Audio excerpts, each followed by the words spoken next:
sa naandan, babay ang entourage nga makauban sa mga bride. Apan aniyay usa ka bride nga inay mga babay ang iyang entourage, mas gipili niya nga ang iyang mga suod nga mga higala nga mga sakop sa LGBTQIA+ community. Sayranta ang iyang katuyuan, pinaagi ni ining report.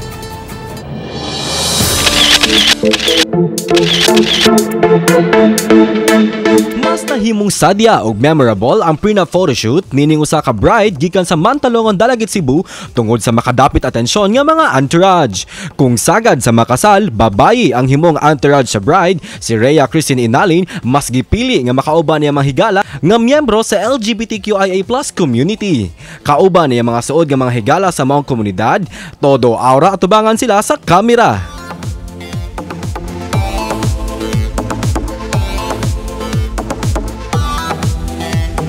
Ang hulagway silang prenup photoshoot nakaanig libuan ka mga likes ug shares ug mga positibo nga komento gikan sa mga netizen. Gipaambit ni Rhea nga mas gipili niyang himong entourage ang iyang mga higala nga sakop sa LGBTQIA+ community sa rason nga ang akong idea sa entourage is dapat ang imuhang i-part sa entourage kay katong mga tao nga close sa imong heart as a bride and as a groom.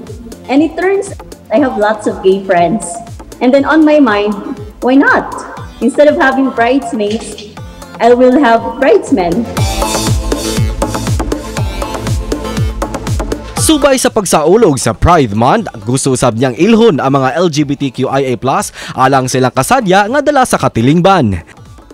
Samtang ugmang adlaw atong ibida ang kadaugan sa usa ka batan-ong waray nga gikoronahan isip Mr. Teen International 2022 ngadto sa Bangkok, Thailand.